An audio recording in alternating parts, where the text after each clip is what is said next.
Hello guys, welcome back to my YouTube channel. कैसे हो आप सब? फाइनली गाइज़, आपको इतने दिनों बाद लाइब्रेरी का व्लॉग देखने को मिल ही गया होगा। गाइज़, जैसे कि आप देख सकते हो, मैं आ चुकी थी लाइब्रेरी। और मैं बता दूं आपको, अब से स्टार्ट होने वाला है हमारा मई। और मई में मेरा प्लान है कि अब हमारे कॉलेज के एग्ज़ाम्स आने वाले हैं और इंटरनल असेसमेंट्स भी शुरू हो जाएंगे 4 मई से।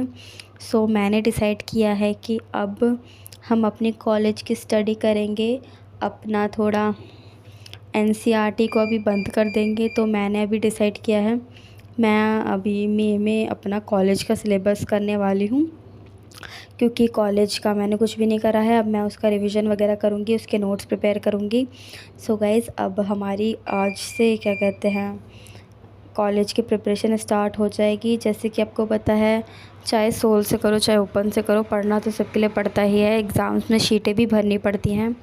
तो उसी के लिए गाइज़, अब हमें अपने एग्ज़ाम्स की प्रिपरेशन करना भी शुरू कर देना है। अब हमें उसकी बुकें भी उठा के देखनी है कि कैसी बुक्स हैं, क्या करना है, कितने कितने यूनिट्स आने वाले हैं। गाइज़, ये सब चीज़ें भी अब हमें करनी हैं। हमारे एग्ज़ाम बहुत पास आने वाले हैं, मई ऑलमोस्ट शुरू हो गया है। गाइज़, मैं आपको आज दिखा दूँ, अब हम इसमें स्टार्ट करेंगे अपने एक्ट के सब्जेक्ट से। एईसी का हमारा सब्जेक्ट है, उससे मैं स्टार्ट करने वाली हूँ।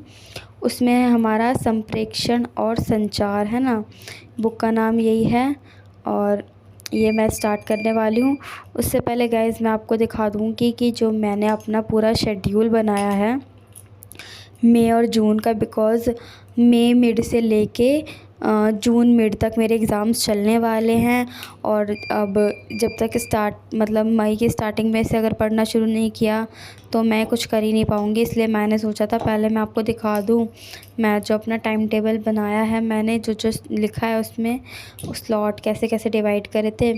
तो आज के व्लॉग में बस इतना ही था, क्योंकि मैं पहले सोचा था पहले अपना मई जून का प्लान कर लेते हैं, अपना टू डू लिस्ट कर लेते हैं कि मई और जून में ये चीज़ें करनी है। बिकॉज़ गाइज़, 4 मई से हमारे इंटरनल असाइनमेंट भी शुरू हो जाएंगे, जो कि ऑनलाइन मोड में ही होते हैं, वो घर बैठे ही करने होते हैं।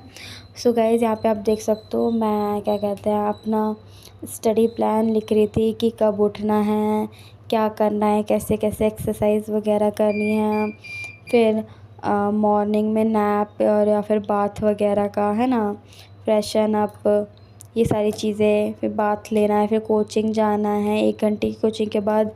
देन आधा घंटा लगता है मेरे को लाइब्रेरी आने में।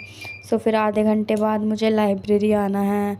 और लाइब्रेरी आने के बाद मुझे अपने स्लॉट को कैसे डिवाइड करना है। गाइज़, ये सारी चीज़ें बहुत ज़्यादा ध्यान रखनी पड़ती हैं।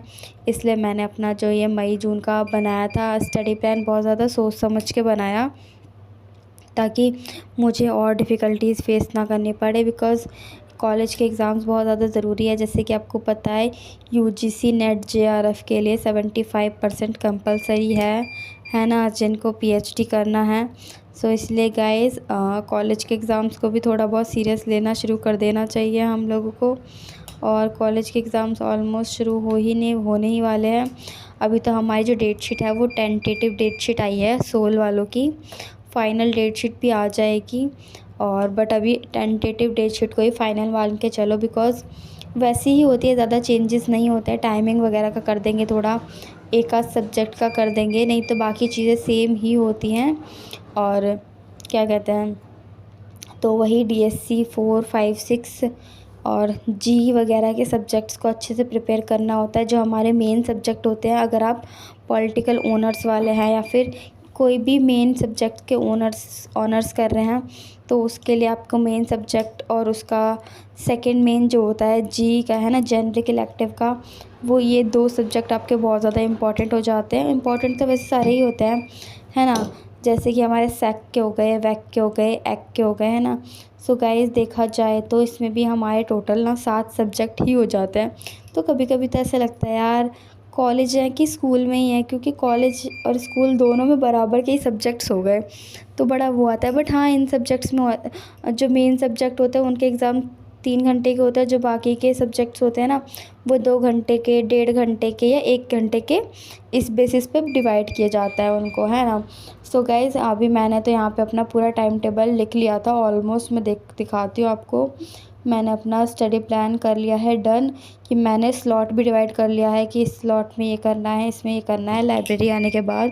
बिकॉज़ घर पे जाके तो मेरा कुछ नहीं होता, घर पे जाके चढ़ता है एकदम भर का आलस। बट हाँ, रिवीजन करना बहुत ज़रूरी है, तो रिवीजन कर लेते हैं। बाकी मेरे को मेरी कोचिंग की भी चीज़ें करनी होती है, कोचिंग मैंने अभी ज्वाइन करी है, सो उस चीज़ का भी बहुत ज़्यादा ध्यान रखना पड़ता है दोस्तों। इसलिए कॉलेज के एग्ज़ाम्स को भी साथ के साथ मेंटेन करते चलें आप। और आप अगर एस्पिरेंट हैं तो कॉलेज एग्ज़ाम्स को अच्छे से मेंटेन आपको करना आता ही होगा। So please guys, like share and subscribe ज़रूर करें मेरे यूट्यूब चैनल को। Okay, bye bye, see you. I hope आपको ये मेरा व्लॉग पसंद आया होगा।